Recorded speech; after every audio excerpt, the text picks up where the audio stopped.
Hey homeschoolers, I'm Melissa Webb, former full-time classroom teacher and homeschool mom turned full-time business CEO. I want to give you sound, educational, practical tips at the same time making sure that you're enjoying the family journey that you are on.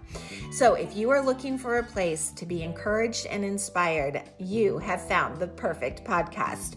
Homeschooling is a work of heart is truly the perfect place to start. So welcome. Let's jump in. Well, hello, friend. Can you believe it? November is wrapping. Whether you're listening to this when it drops, which is on Thanksgiving Day, happy Thanksgiving, or the day after, maybe you're driving to the mall for Black Friday, or maybe you're walking off some pumpkin pie this morning and listening to this episode. I wanted to end this month with a moment of gratitude. I feel so grateful for what I get to do every week of the year, and that is to work with homeschooling families who trust me enough to journey with them on this academic adventure of writing. This past month, we created a really fun narrative. Feel free to take this and run with it if you love this idea for a prompt. It was called The Wrong Turn Adventure. And we asked our students to write a narrative. It needed to be a realistic narrative. So it could have happened, but it didn't happen. And the students needed to be the protagonist and write the story in first person point of view. So you can see already there were so many things we were teaching about narrative. They needed to include dialogue. They needed to have sensory description. We decided that they would all be on a journey with their family. They got to decide where they were going to be going, or maybe they were coming back from somewhere. Maybe they were trying to get to the airport on time, or many various things.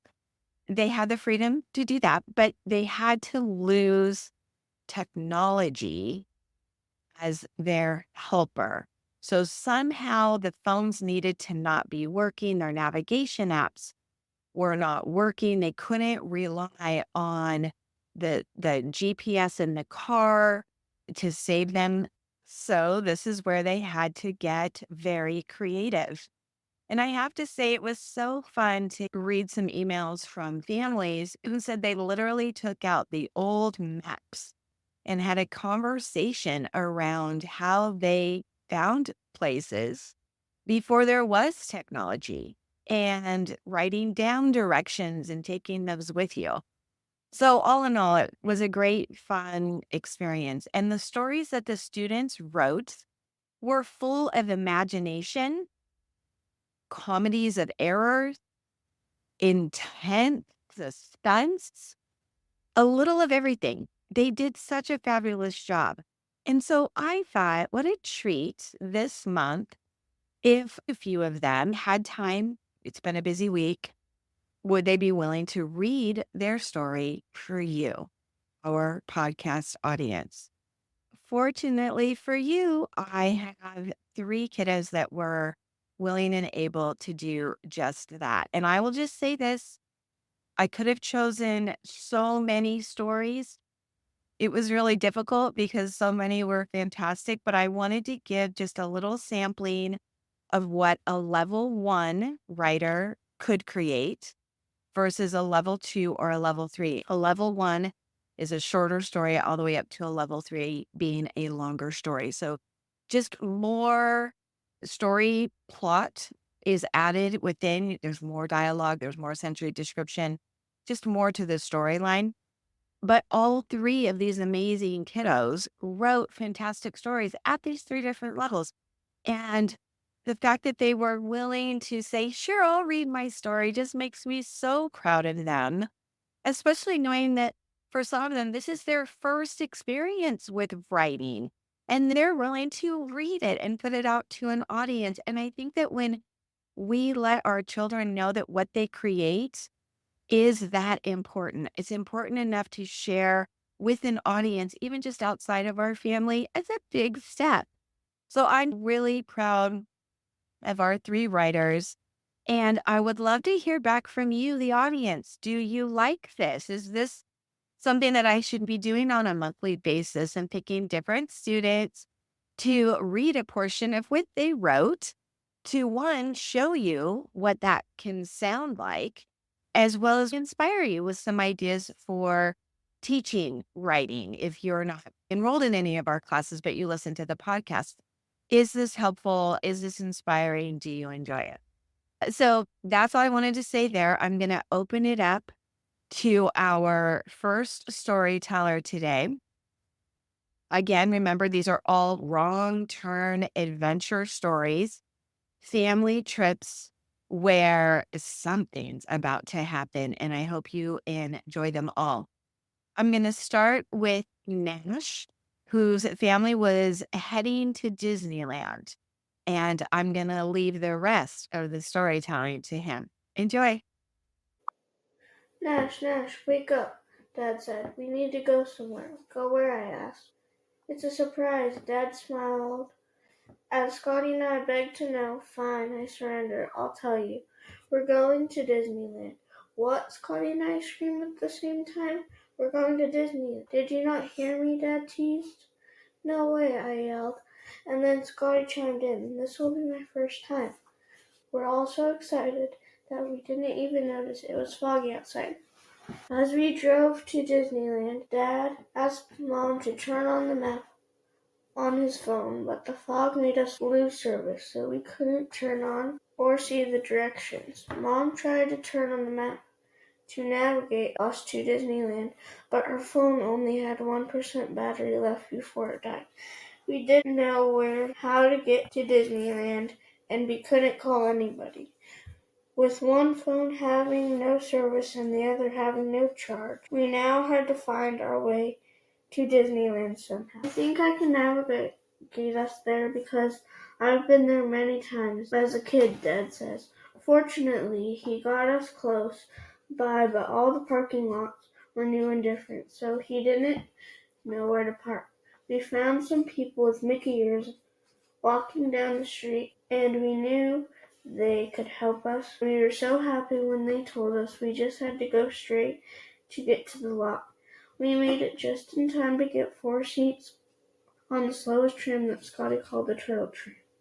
Once inside the park, we realized we needed our phones to use the lightning lane, or else we would be unable to go on as many rides and have to wait in line all day. We hunted for a charging station for Mom's phone and found a hidden charging station in the castle. While charging Mom's phone, we realized that Dad's phone had service again. Finally, we went on all rides and had the best day ever. We had no issues coming home, and we were thankful for a crazy adventurous day. Great. Hey, Nash. I love it. I love it so much. So, one of the things that we teach our young writers is when you are brainstorming a story and you're trying to come up with a good storyline, a good story idea, there is a simple acronym they quickly memorize and quickly can put a story together. We call it the SWABs, even though there's no A in it. It's SW. B, S. The S is somebody. Your story must have a somebody.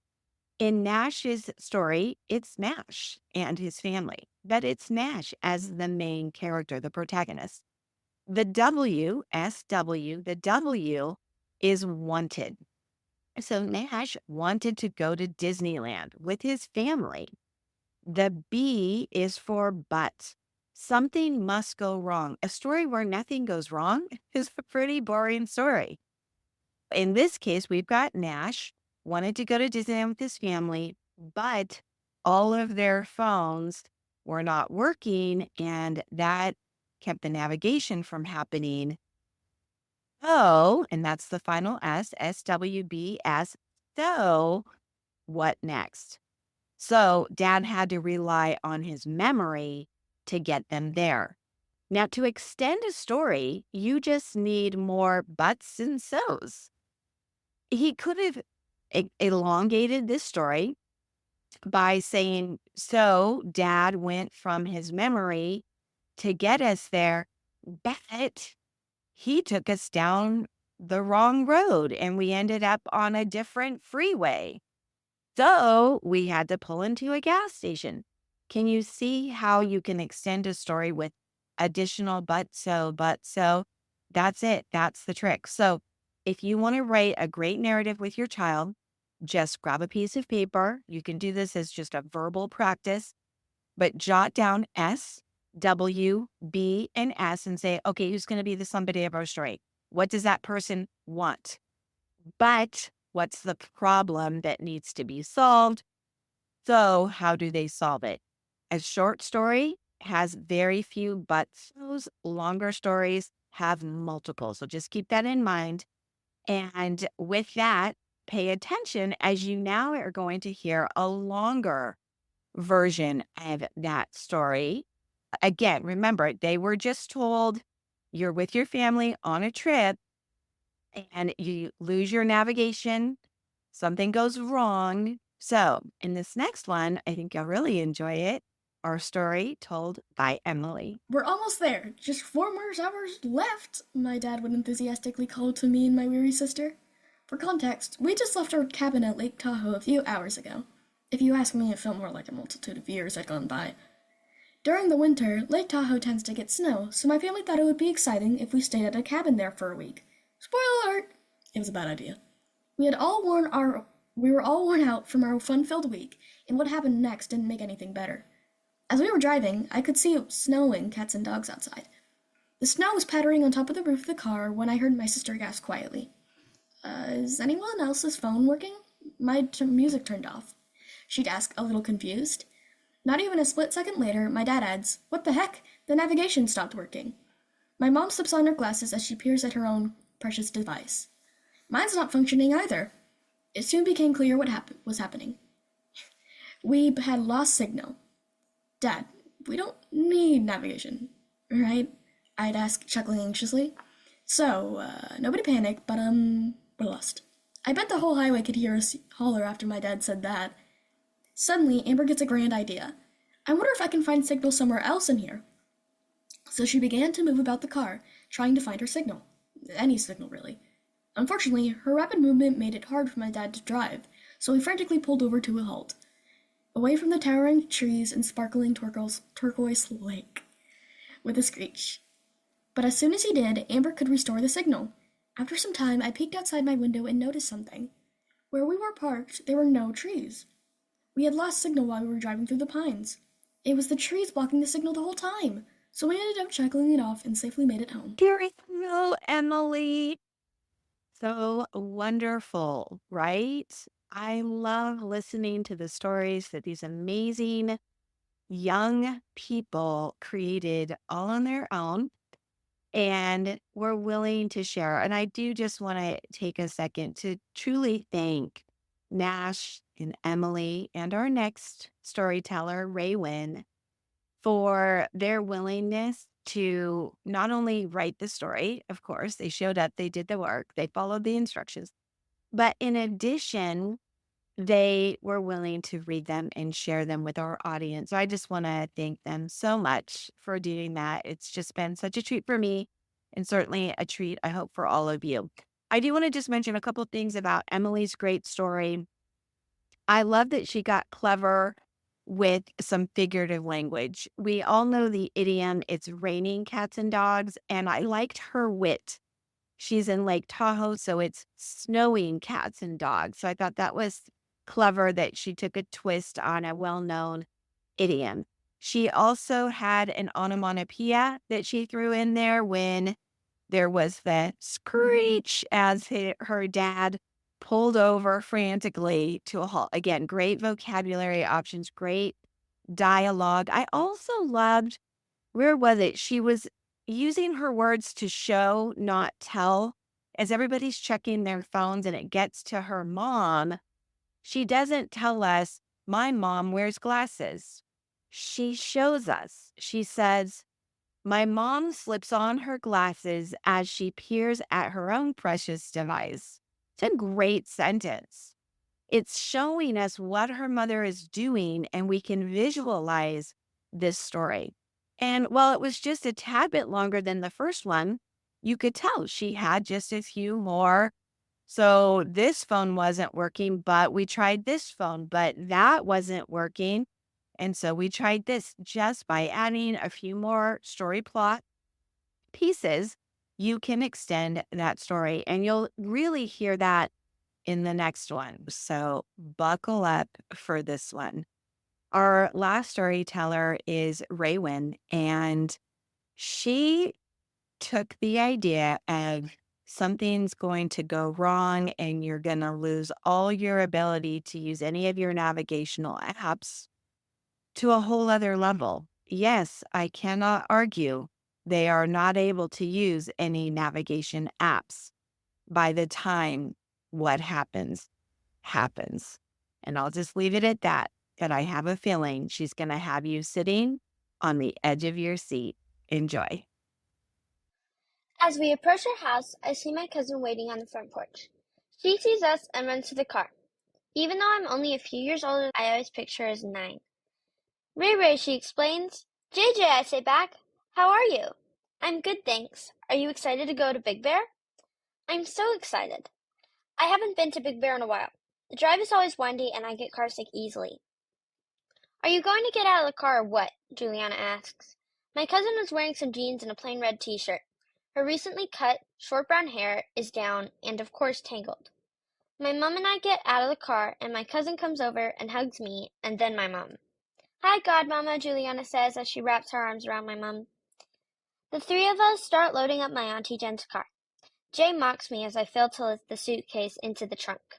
Wow, you are such an overpacker, she comments as she hoists my suitcase into the trunk with ease.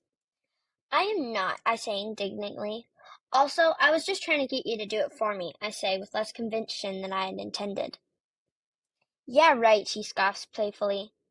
Right then, Auntie Jen comes out of the door, dragging her suitcase. My Auntie Jen sees us and quickens her pace. She and my mom exchanged hellos, and then my auntie comes over to me. Hi, Ray Ray. I'm so glad we could make this happen, says Auntie Jen as she hugs me. Me too, I say. I love being with my family.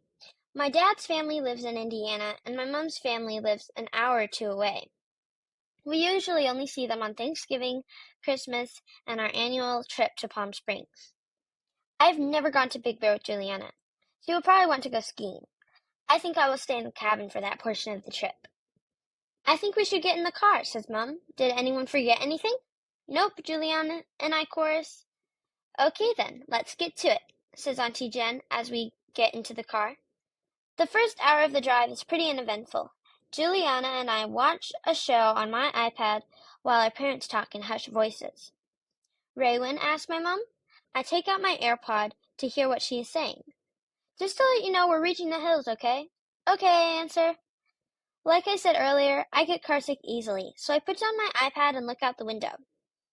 The panoramic mountains surround us as we leave the desert. It is beautiful. Even though it is almost pitch black, the winding turns make me feel nauseous. Jay falls asleep, her head on my shoulder. Soon, I fall asleep too. I feel a massive jolt as the car hits mine. I scream. We are sliding across the icy ground, and then I feel another jolt on the opposite side as we hit the guardrail. It's pitch black outside, and I can't see a thing. I'm petrified. I hear my aunt say, "Is everyone all right?" I nod mutely as I try to make out my surroundings. Jay? I ask as I look over at my younger cousin. She's gripping the seatbelt so hard her knuckles are white. I've never seen my cousin truly scared before. As I reach out to grasp her hand, the car tilts. This time, Jay screams. Isn't this my worst nightmare? Falling off a mountain in a car? Mom, I scream. All I want is for her to wake me from this terrible dream, but this isn't a dream. I am awake. I hear my heart pounding as the car tilts again. I want to get out, but at that moment my mom yells, "Don't move." It happens in less than a second. The car tilts back as I unbuckle my seatbelt to reach my cousin.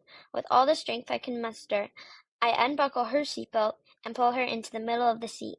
so she will be safe if the car lands on its side. Or maybe not safe, but safer. That's when the car falls off the mountain.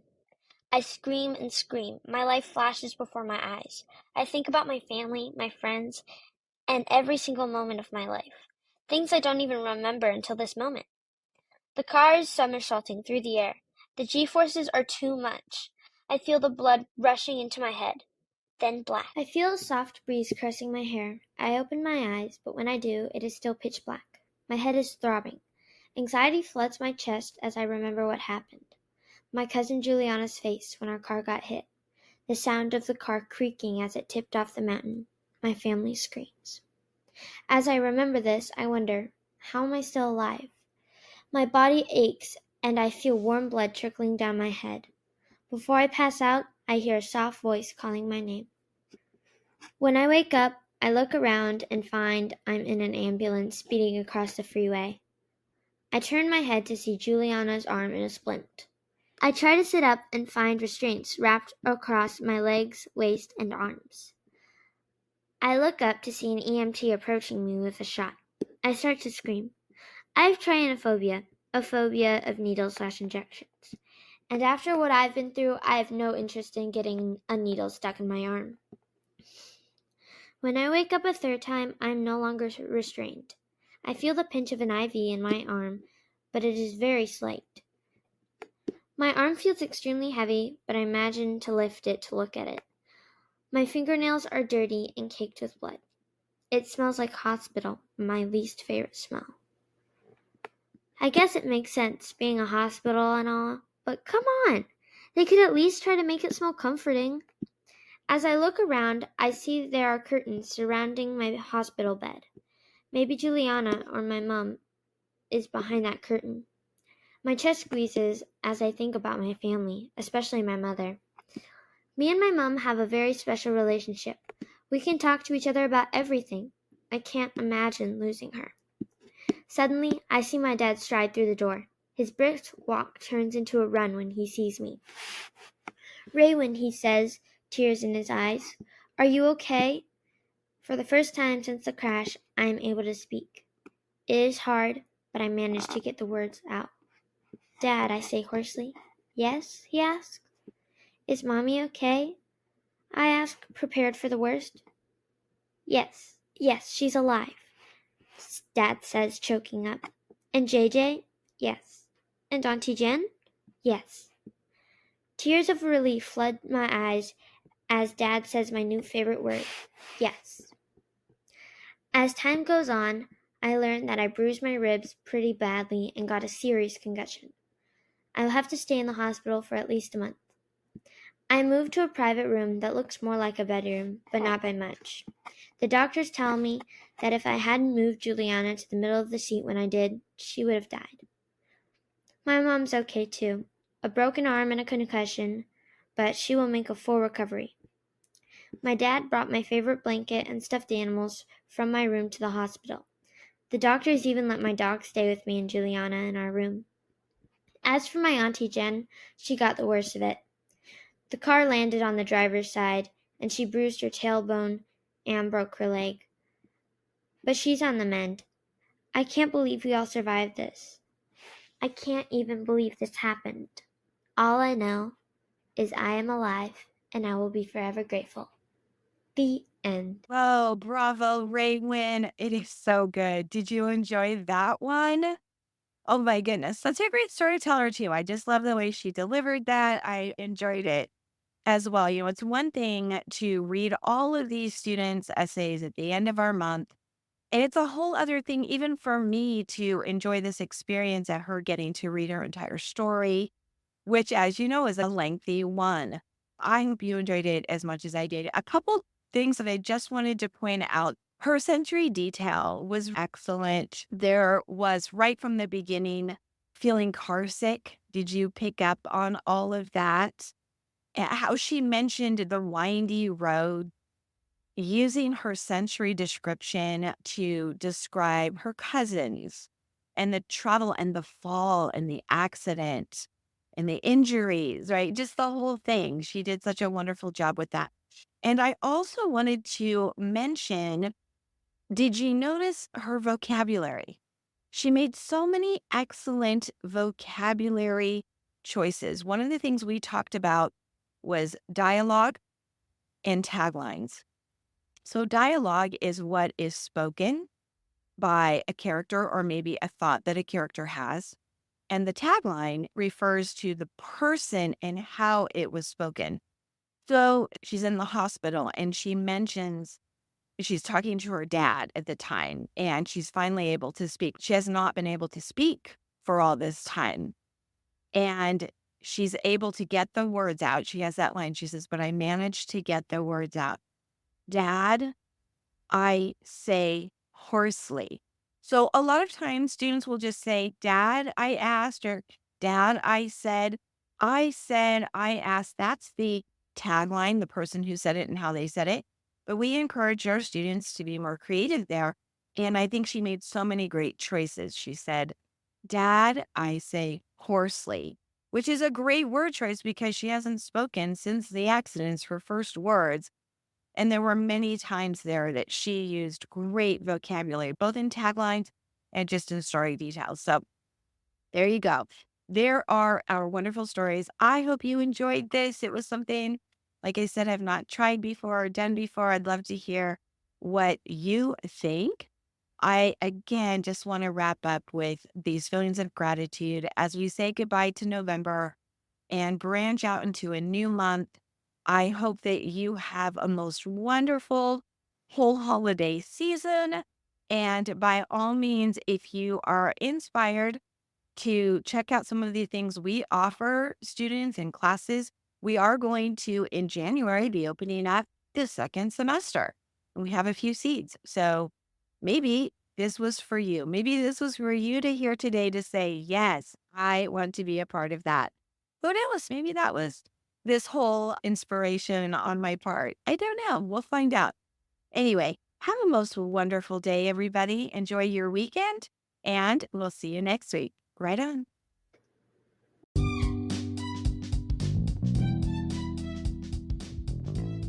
Well, thanks so much for tuning in and listening this week. Hey, if this was something that you found valuable, don't forget you want to subscribe or follow so that every time a new episode is dropped, you'll be the first to know. And hey, before you go, if you are looking to get some of this academic writing under your belt and outsourced so that it's one less thing freeing you up to enjoy more time with your family, hey, you're going to want to head over to writeonweb.com to see what kinds of resources and materials I have available for you.